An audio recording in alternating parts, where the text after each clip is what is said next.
ನಮಸ್ಕಾರ, ನಾನು ಮಹೇಶ್ ಶೆಟ್ಟಿ ತಿಮರೋಡಿ.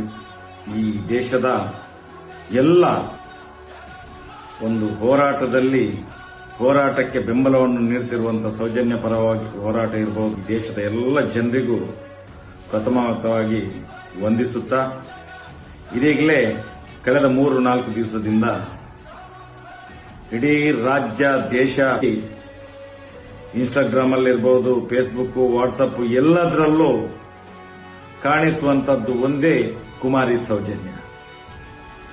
ಇದು ಕಳೆದ 13 ವರ್ಷದ ಹೋರಾಟದ ಫಲಶ್ರುತಿ.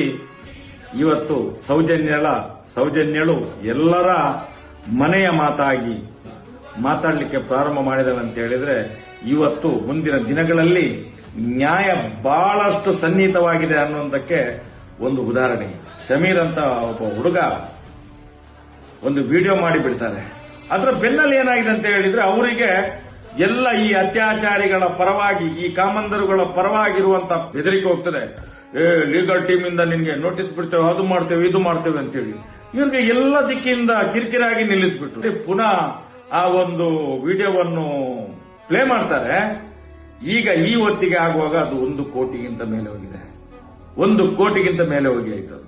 ನಾನು ಹೇಳುವಂತದ್ದು, ಇವತ್ತು ಜನರಿಗೆ ಆ ಧರ್ಮಸ್ಥಳ ಗ್ರಾಮದಲ್ಲಿ ಆದಂತ ಅತ್ಯಾಚಾರ, ಕೊಲೆ, ಸುಲಿಗೆ, ವಂಚನೆ, ದರೋಡೆ ಎಲ್ಲಾ ರೀತಿಯ ಅಕ್ರಮಗಳನ್ನು ಬಯಲಿಗೆ ಎಳೆದಂತ ಒಂದು ಆ ವಿಡಿಯೋ ಇವತ್ತು ಇಡೀ ವಿಶ್ವಕ್ಕೆ ಮಾದರಿಯಾಗಿದೆ. ಮುಂದಿನ ದಿನಗಳಲ್ಲಿ ಆ ವಿಡಿಯೋವನ್ನು ಯಾರು ನಿಲ್ಲಿಸಲಿಕ್ಕೆ ಪ್ರಯತ್ನ ಪಡ್ತಾನೋ, ಒಂದು ಎಳ್ಳಿನಷ್ಟು ಇವರಿಗೆ ತೊಂದರೆ ಆದ್ರೆ ಮುಂದಿನ ದಿನದಲ್ಲಿ ಇದಕ್ಕೆ ನಾವು ಏನಾದ್ರೂ ಉತ್ತರ ಕೊಡ್ಲಿಕ್ಕೆ ಪ್ರಾರಂಭ ಮಾಡಿದ್ರೆ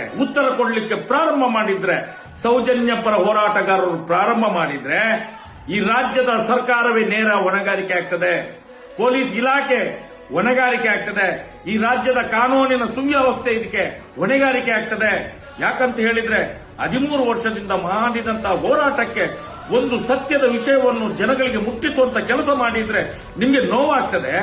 ನಿಮ್ಗೆ ಹಸಿ 17 ವರ್ಷದ ಹೆಣ್ಣು ಮಗಳನ್ನು ಅತ್ಯಾಚಾರ ಮಾಡಿ, ಕೊಲೆ ಮಾಡಿ, ತಿಂದು ತೇಗುವಾಗ ನಿಮ್ಗೆ ನೋವಾಗ್ಲಿಲ್ಲ. ನಿಮ್ಗೆ ಪಾಪಿಗಳಿಗೆ ಆ ಅಮ್ಮ ಮೌನ ಮುಂದಿನ ದಿನಗಳಲ್ಲಿ ಕ್ರಾಂತಿ ಆಗ್ತದೆ. ಎಚ್ಚರ ಇರಲಿ. ಸತ್ಯ ಹೇಳಿದ್ರೆ ಕೇಸು, ಕೋರ್ಟು. ಮುಂದಿನ ದಿನಗಳಲ್ಲಿ ಯಾರ್ಯಾರು ಅತ್ಯಾಚಾರ ಮಾಡ್ತಾರ ರಸ್ತೆಯಲ್ಲಿ ಬಂದು ಖಂಡಿತ ಹೇಳ್ತಾರೆ ನಾವೇ ಮಾಡಿದ್ದು ಅಂತೇಳಿ. ನೋಡ್ಬೇಕಾದ್ರೆ ಎಚ್ಚರಿಕೆಯ ಕರೆಗಂಟೆ ಇದು. ಈ ಸಮೀರ್ ಎಂಡಿಯ ಒಂದು ವಿಡಿಯೋ ಎಚ್ಚರಿಕೆಯ ಕರೆಗಂಟೆ.